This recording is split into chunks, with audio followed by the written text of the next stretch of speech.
Thursday, 26th of February. And so the saddest journey begins. Pegs must take Olive home to Cliftonville. It is hard to imagine her having to organise and do this journey alone, but maybe Lily was able to accompany her.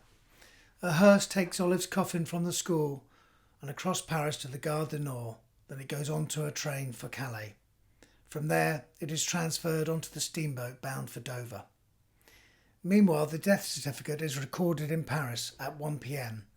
by a local town hall official called Edouard Jean Monod and was signed by the deputy mayor. It does not record a cause of death, but simply states the facts of the deceased.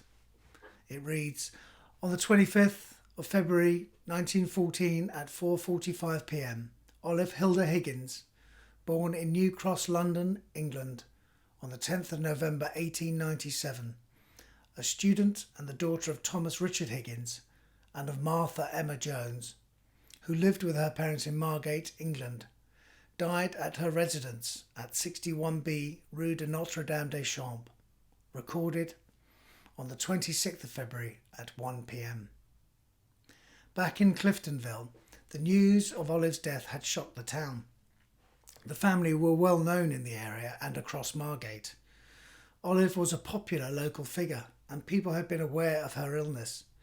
Even the mayor and his wife and many other dignitaries, as well as the staff at the hotel, had sent messages to Paris wishing Olive well. The hydro had been an important feature of Margate for nearly 10 years, and Thomas and his family had featured in the local newspapers frequently.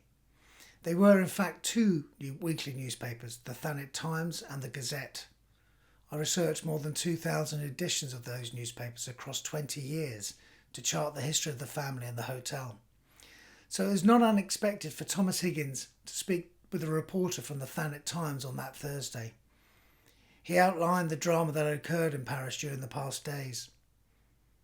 Later that day, Thomas Higgins travelled to Dover to meet Pegs. With him were the undertakers, J.G. Thomas and Sons from Deptford, the old family area in London.